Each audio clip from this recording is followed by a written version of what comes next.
अस्सलाम वालेकुम, this is Ghulam Nabi. कैसे हैं आप? इस वीडियो में हम कंप्यूटर साइंस पार्ट 2 के चैप्टर नंबर 8 में से एक बहुत ही अहम topic basic structure of a C program को समझने वाले हैं। बेसिक स्ट्रक्चर का मतलब है कि फॉर्मेट क्या है सी के प्रोग्राम को लिखने का। चलें स्टार्ट करते हैं। पहले हम कुछ पॉइंट्स को देखते हैं और उसके बाद हम एक एग्जांपल की मदद से सी प्रोग्राम का जो बेसिक स्ट्रक्चर है उसको अंडरस्टैंड करेंगे। The format of writing C program is called its structure. C program के लिखने के तरीक़ेकार को, फॉर्मेट को हम उसका क्या कहते हैं जी, स्ट्रक्चर का नाम देते हैं। The basic structure of a C program is very flexible. C program का जो बेसिक स्ट्रक्चर है बिल्कुल सिंपल सा है, फ्लेक्सिबल है। फ्लेक्सिबल वो चीज़ होती है जिसमें तब्दीली करना हमारे लिए बहुत ज़्यादा आसान हो। It increase the power of language. चूँकि ये फ्लेक्सिबल स्ट्रक्चर्ड है इसका, तो इसकी मदद से लैंग्वेज की जो पावर है वो इंक्रीज़ हो जाती है। और हमारे पास जो एक बेसिक स्ट्रक्चर है सी प्रोग्राम का, उसको हम 3 हिस्सों में डिवाइड करते हैं। Number 1 pre progressive directives, number 2 main function और नंबर 3 बॉडी ऑफ प्रोग्राम। अगर आप लोगों ने पहली वीडियोस देखी हैं और जिसमें कुछ मैंने प्रैक्टिस के तौर पे प्रोग्राम्स जो हैं वो हमने डिस्कस किए थे, तो आपके लिए ये सवाल बहुत ज़्यादा सिंपल और आसान होगा। तो ये कुछ पॉइंट्स थे कि हम 3 हिस्सों में मेन बेसिक स्ट्रक्चर को डिवाइड करते हैं। पहले प्री प्रोसेसिव डायरेक्टिव्स लिखते हैं, फिर मेन फंक्शन और फिर बॉडी ऑफ प्रोग्राम। चलें अब एक एग्जाम्पल की मदद से इसको अंडरस्टैंड करते हैं।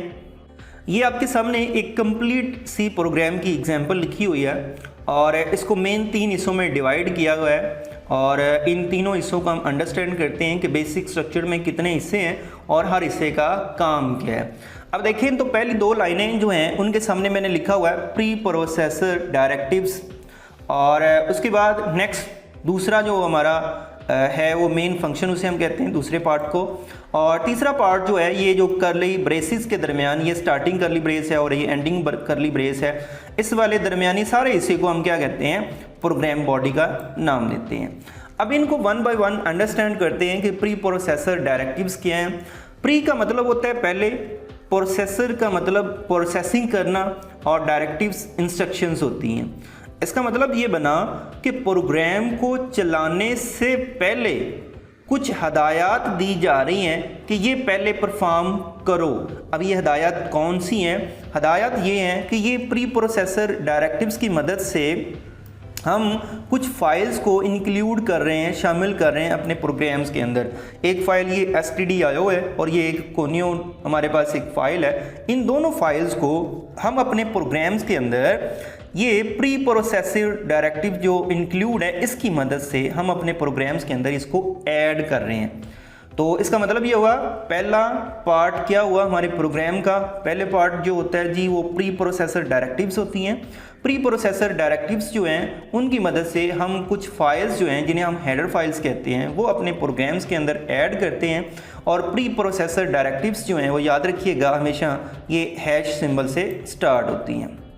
ओके, अब नेक्स्ट हमारे पास दूसरा जो पार्ट है वो उसे हम मेन फंक्शन का नाम देते हैं। और मेन फंक्शन जो है असल में यहाँ से हमारे कंपाइलर जिसे हम यूज़ कर रहे हैं टर्बो C++ को पता चलता है कि आपके प्रोग्राम की मेन जो लॉजिक है वो यहाँ से स्टार्ट होती है। तो जब भी हम अपने प्रोग्राम को चलाते हैं ना, तो हमारा जो कंपाइलर है वो एग्जीक्यूशन या काम करना स्टार्ट करता है मेन फंक्शन से।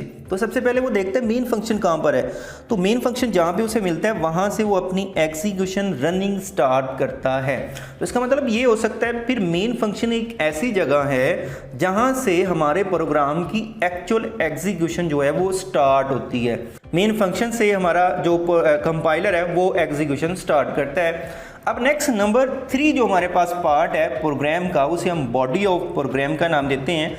और आप देखें तो बॉडी ऑफ प्रोग्राम जो है वो स्टार्ट होती है करली ब्रेस से, इस ओपनिंग करली ब्रेस से, और एंड होती है इस क्लोजिंग करली ब्रेस से। अच्छा याद रखिएगा इन दोनों ओपनिंग और क्लोजिंग करली ब्रेसेस को कंबाइन तौर पे हम डेलिमिटर्स का नाम भी देते हैं, और ये बहुत अहम शॉर्ट क्वेश्चन भी पूछा जाता है। तो इन दोनों हम करली ब्रेसेस को, ओपनिंग और क्लोजिंग करली ब्रेस को डेलिमिटर्स का नाम देते हैं। अब इसके दरमियान हमने कितनी भी लाइन ऑफ कोड्स लिखी हैं, ये सारी लाइन ऑफ कोड्स क्या कहलाती हैं? बॉडी ऑफ प्रोग्राम कहलाती हैं। और इनमें से एक इंडिविजुअल जो स्टेटमेंट है उसे हम सी स्टेटमेंट का नाम देते हैं। जैसे फर्ज कर लें ये प्रिंट एफ मैंने एक स्टेटमेंट लिखी हुई है, तो ये एक सी स्टेटमेंट है। आपकी ये भी एक सी स्टेटमेंट होगी, ये भी हर एक लाइन एक सी की स्टेटमेंट कहलाएगी। तो इसका मतलब हमारे पास हमारे प्रोग्राम की मेन 3 हिस्सों में हम डिवाइड करते हैं एक सी के प्रोग्राम को। पहले प्री प्रोसेसर डायरेक्टिव्स, जिनकी मदद से हम प्रोग्राम को चलाने से पहले कुछ इंस्ट्रक्शंस दे रहे होते हैं कि ये हेडर फाइल्स जो हैं वो ऐड करें। दूसरा हमारा मेन फंक्शन होता है जिसकी मदद से हमारे कंपाइलर को ये पता चलता है कि हमारी एक्चुअल इम्प्लीमेंटेशन प्रोग्राम की जो लॉजिक है वो कहाँ से स्टार्ट हो रही है। और नेक्स्ट जो हमारे पास है बॉडी ऑफ प्रोग्राम, वो 2 कर्ली ब्रेसेस के दरमियान लिखी जाती है, उसे हम बॉडी ऑफ प्रोग्राम कहते हैं। और इसके अंदर जितनी भी हम लाइनें लिखती हैं हर लाइन को सी की स्टेटमेंट कहते हैं। और याद रखिएगा जितनी भी सी की स्टेटमेंट्स होती हैं उनको हम टर्मिनेट या फिर आप कह सकते हैं ख़त्म करते हैं, एंड करते हैं सेमीकोलन की मदद से। अगर आप अपने प्रोग्राम की किसी भी स्टेटमेंट के एंड पे सेमीकोलन नहीं लगाएंगे तो वो एक सिंटैक्स एरर माना जाएगा। सिंटैक्स एरर ये होता है कि आपने लिखने के जो रूल्स हैं उनमें गलती की है।